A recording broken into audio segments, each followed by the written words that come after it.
Oh, yeah. He's scared. He's nervous. All right, guys. Southeast Softwash Saturday. I feel like Michael Jackson. I got my one glove on. We've actually done this little experiment before, but I did it in the old shop. The audio was really bad, so we're going to redo it. This is my little container, and we're going to put some stuff in this container and cover it with 12.5 bleach. Got my little transfer pump right here. This is my suction line going down into the barrel. This is what we use to pump bleach over onto our personal rig as we're working every week. So basically, we're just gonna see what kind of effect bleach has on different materials. Now, the big thing here that we're wanting to take away is these materials right here.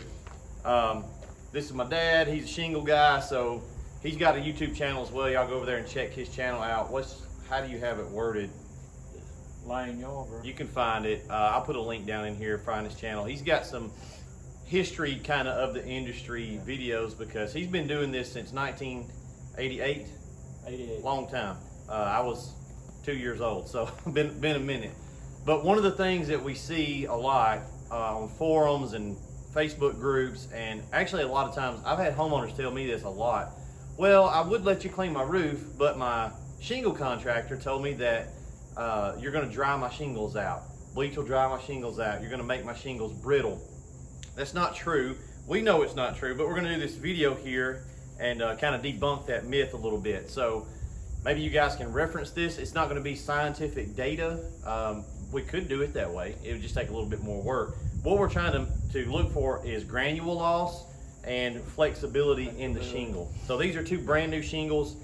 We've actually, like I said, we've done this experiment before with these two shingles. The video quality just wasn't great, so I never posted it. But one of these has been exposed to bleach and one hasn't. We're going to repeat the cycle. So we'll let this one be our control. Now, actually, let's let this one be our control. I have, over the course of my Friday classes, made a little bad spot in this one from me bending it all the time. But the shingles are fine. You bought these brand new and brought them to me out of the pack. So they're brand new shingles and they're identical. So we'll let this one be our control and we'll stick this one in the plastic container, and we're going to submerge it in 12% bleach and probably leave it for a week. So we'll come back next Saturday and check on this and see if there's any difference if the bleach dried the shingle out or damaged it, and it's not going to, but we'll come back and let you guys see that. So plenty of flexibility in both of these shingles. You can't tell any difference in them. They're identical, brand new shingles. So we've also got, let me set this one over here out of the way.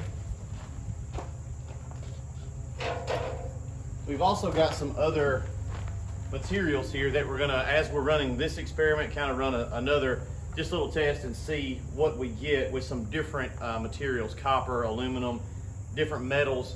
We pretty much know what's gonna happen, but just for the sake of getting it on film, and you guys may can reference this in the future. So what we got here? Aluminum. Piece of plate aluminum.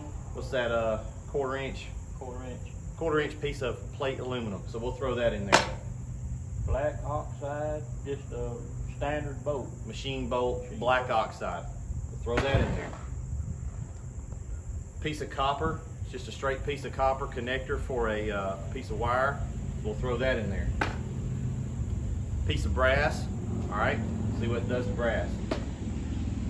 This is a little piece of galvanized fence post. We use these on the trailers, longer sections to hold the pressure washer wand. So we'll put a piece of galvanized in there. This is some higher grade stainless. This is a quick connect off the end of a Curitech hose that the crimp failed, so we had this loose connector in there. So a piece of stainless, we'll see what happens with that. This is a zinc plated wing nut, so we'll see what happens with that.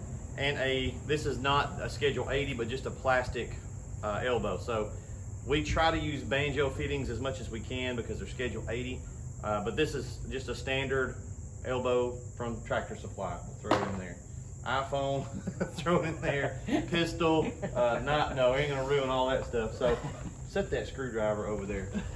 So now let's fill this puppy up.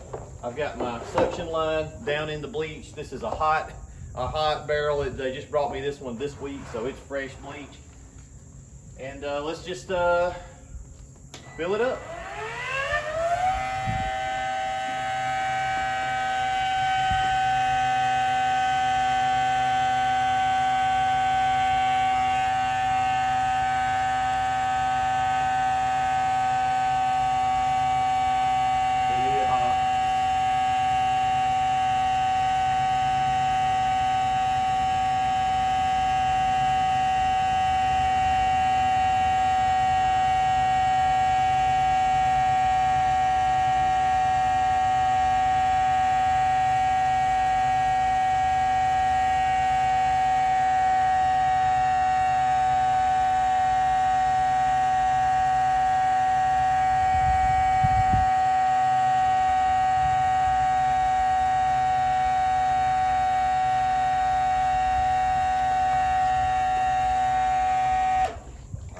pretty good, and everything is submerged in there. So we will let this sit for a week, and we'll come back. I'm gonna go ahead and post this video today, so tune in next week for part 2.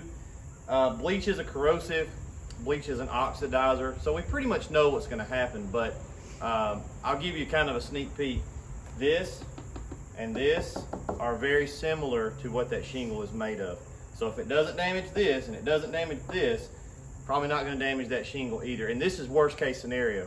When you go out and clean a roof, you're spraying 5 or 6% at max, and it's just a coat, right? And you're done. You're not submerging the shingle for months. So if this doesn't affect the shingle negatively, we know that roof cleaning, the way that we do it, is not going to negatively affect the shingle. Also, we know that because what we do is what the manufacturer recommends. ARMA says to use bleach, so we know it's not damaging it. We've been doing it 30 years, right? The roof cleaning has been around a long time. 32, I think. 30, for us. 32 years for us, for him, and me since high school, you know, on my own. So we know what's going to happen. Again, this is just a reference, so just be a cool video. We'll let this stuff sit, and we'll come back next Saturday and check on the shingle and check on these other building materials. I'm gonna rinse this pump out, and we'll see you guys next Saturday.